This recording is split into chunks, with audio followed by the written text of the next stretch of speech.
Thank you, Mr. Chairman, and thank you, Administrator Regan, for being here. It's really good to see you. While we both know we don't always agree on policies, I really appreciate your willingness to meet and talk and how seriously you take your commitment to testify. So very appreciative. A lot has happened since you appeared here for last year's hearing. The EPA has received enormous funds, enormous amounts of funding. In addition to the annual appropriations for fiscal year 2023, the EPA received an astounding $41.5 billion in additional funding as part of the so-called Inflation Reduction Act, which many of us refer to as the reckless tax and spending spree. For context, that's 4 times the appropriation that EP would receive in a typical year. As part of the funding, EPA received hundreds of millions of dollars specifically for administrative expenses, which could include hiring personnel for implementation of the IRA programs. With these eye-watering numbers, I was quite surprised to see in fiscal year 2024 proposal that EPA requests another $1.9 billion increase over last year's annual appropriation, including more money explicitly for the IRA program implementation. Across the country, with inflation, high energy prices, grocery prices, and rising interest rates, Americans are having to do more with less. But EPA got more and still wants more.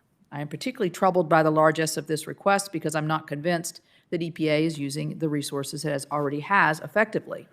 I recently received a response from the Nuclear Regulatory Commission that had some eye-popping statistics about current office attendance and work culture. I'd like to get similar answers from you today about the EPA workforce. Last year when you testified before the committee, we discussed EPA employees. When would they be back to work in person? And you said, quote, all employees are scheduled to be back by the last period in April 2022.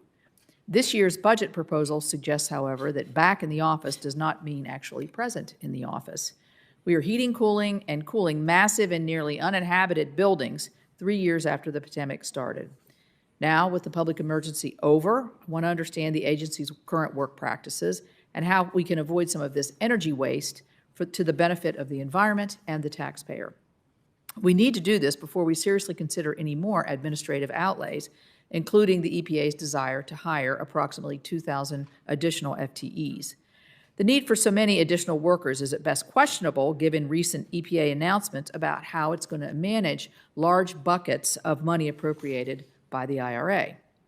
The EPA is sitting on more money than it's had in its history, and I find it worrying that its method for handling some of these particularly significant new pots of money is to push implementation to groups outside the agency and beyond traditional accountability and oversight. Take, for instance, the $3 billion Climate and Environmental Justice Block Grant Program from the IRA.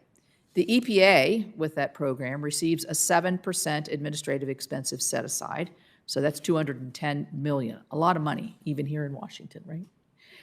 And according to the EPA's plans for initial awards under the program, all your staff is going to do is pick a limited number of third-party grantees outside the agency, which then can then take another 20% to administer and distribute grants to their grantees.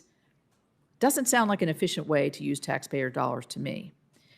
Unless current plans for the program change, the EPA will get $210 million for doing not as much as I'm sure the vision of those who voted for the IRA thought. These investments, which could be partisan and could be environmentally meaningless, I guess that's in the eye of the beholder, already will then have more than a quarter of those dollars is going to be blown on administrative costs before it even gets started. So I'd like to discuss my concerns today about the way that you're prioritizing certain regulatory actions.